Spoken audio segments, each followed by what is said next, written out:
Assalamualaikum warahmatullahi wabarakatuh. Paus Fransiskus telah memperbolehkan para pastor untuk memberikan pemberkatan kepada pasangan sesama jenis. Sebuah kemajuan berarti bagi orang-orang LGBT yang menganut agama Katolik Roma. Pemimpin Gereja Katolik Roma mengatakan, pastor-pastor selayaknya diizinkan untuk memberkati pasangan-pasangan sesama jenis dan tidak biasa di bawah situasi-situasi tertentu.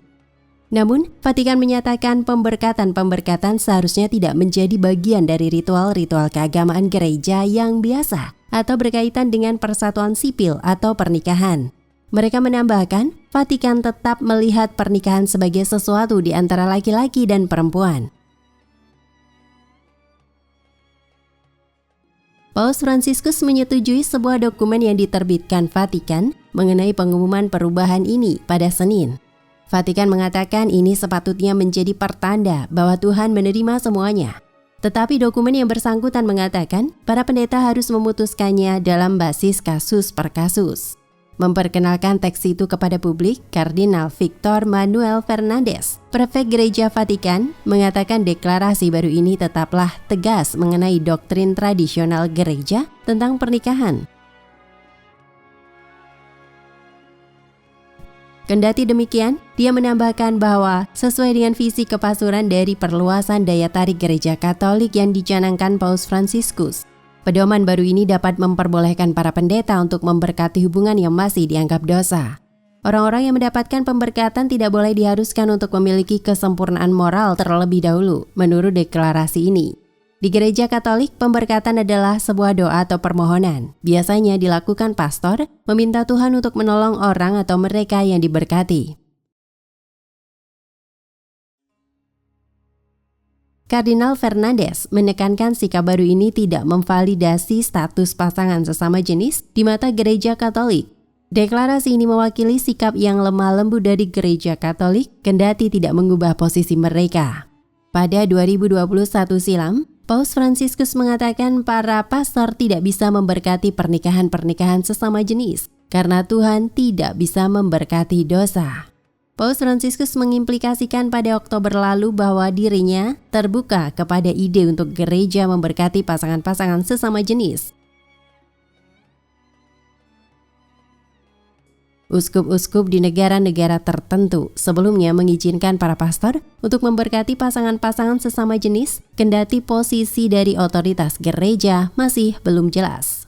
Menurut Alkitab, pernikahan merupakan persatuan antara pria dan wanita untuk seumur hidup, khususnya dalam membangun sebuah keluarga dan menyediakan suasana yang stabil untuk keluarga tersebut. Akan tetapi, bukan saja Alkitab yang dapat menimbulkan pengertian pernikahan sebagaimana yang dituliskan di sana. Pandangan Alkitab mengenai pernikahan sudah menjadi pemahaman global dalam setiap peradaban manusia sepanjang sejarah dunia. Sejarah sendiri menentang pernikahan sesama jenis. Psikologi modern sekuler menyadari bahwa pria dan wanita dirancang untuk saling melengkapi secara psikologis dan emosional.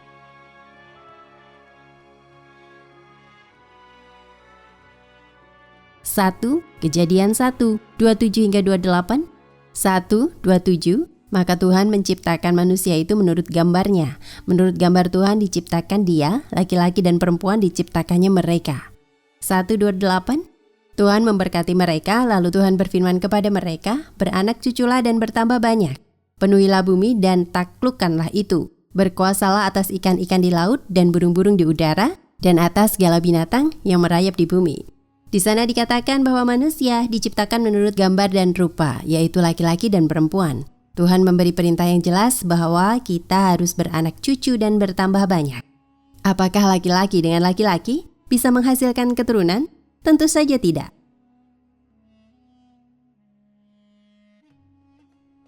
Bagaimana LGBT dalam pandangan Islam?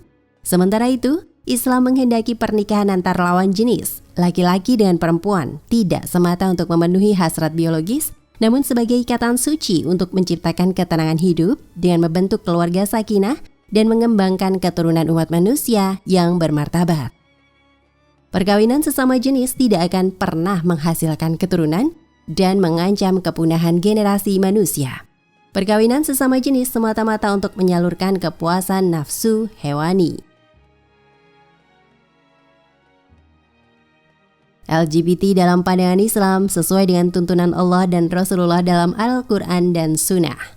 Homoseks merupakan perbuatan hina dan pelanggaran berat yang merusak harkat manusia sebagai makhluk ciptaan Allah paling mulia.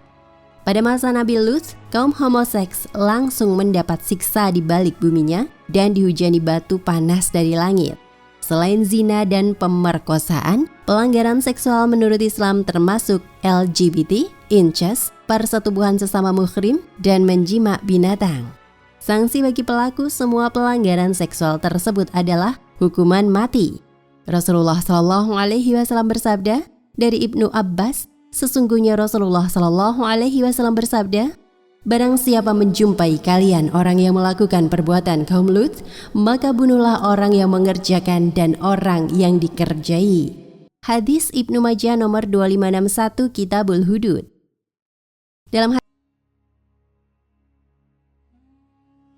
hadis lain Rasulullah SAW bersabda, Ibnu Abbas meriwayatkan, barang siapa menjima muhrimnya maka bunuhlah, dan barang siapa menjima hewan maka bunuhlah pelaku dan binatang yang dijima. Hadis Ibnu Majah nomor 2564 Kitabul Hudud. Dalam Al-Quran, Allah Ta'ala mengabadikan bagaimana dahsyatnya laknat dan azab langsung dari Allah Subhanahu wa Ta'ala kepada pelaku homoseksual ini di zaman Nabiullah Lut alaihi salam. Pelanggaran seksual berupa homoseks umat Nabi Lut bisa dilihat dalam Al-Quran surat An-Naml ayat 54 hingga 55, Asy-Syu'ara ayat 165 hingga 166, dan Hud ayat 77 hingga 82.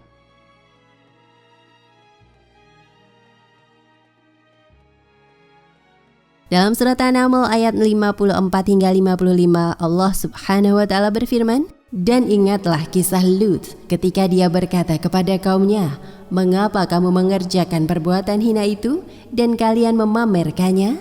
Mengapa kamu mendatangi laki-laki dengan nafsumu, bukan mendatangi wanita? Sebenarnya kalian adalah kaum yang bodoh. Dalam Quran surat Asy-Syu'ara ayat 165 hingga 166, Allah Subhanahu wa Ta'ala berfirman, mengapa kamu mendatangi, menyukai jenis lelaki di antara manusia, dan kamu tinggalkan istri-istri yang dijadikan oleh Tuhanmu untukmu. Bahkan kamu adalah orang-orang yang melampaui batas. Dalam surat Hud ayat 81 hingga 82, bagaimana dahsyatnya azab dari Allah Ta'ala, sebagaimana firman-Nya, para utusan malaikat berkata, hai Lut, sesungguhnya kami adalah utusan-utusan Tuhanmu. Sekali-kali mereka tidak akan dapat mengganggu kamu. Sebab itu pergilah dengan membawa keluarga dan pengikut-pengikut kamu di akhir malam, dan janganlah ada seorang pun di antara kamu yang tertinggal kecuali istrimu. Sesungguhnya dia akan ditimpa azab yang menimpa mereka, karena sesungguhnya sajatuhnya azab kepada mereka ialah waktu subuh. Bukanlah subuh itu sudah dekat? Maka tatkala datang azab kami jadikan negeri kaum Lut itu yang di atas ke bawah kami balikkan, dan kami hujani mereka dengan batu dari tanah yang terbakar dengan bertubi-tubi.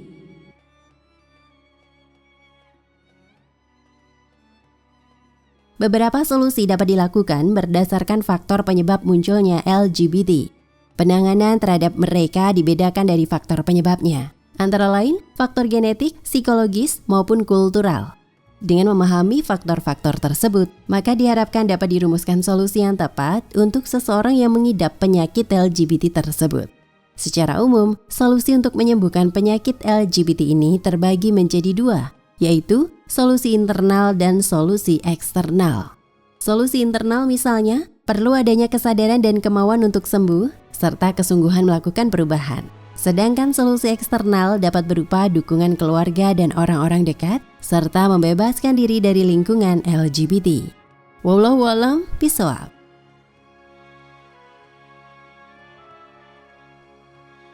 Nah, pemirsa Ensiklopedia Al-Fatih, sampai di sini perjumpaan kita kali ini. Semoga menginspirasi.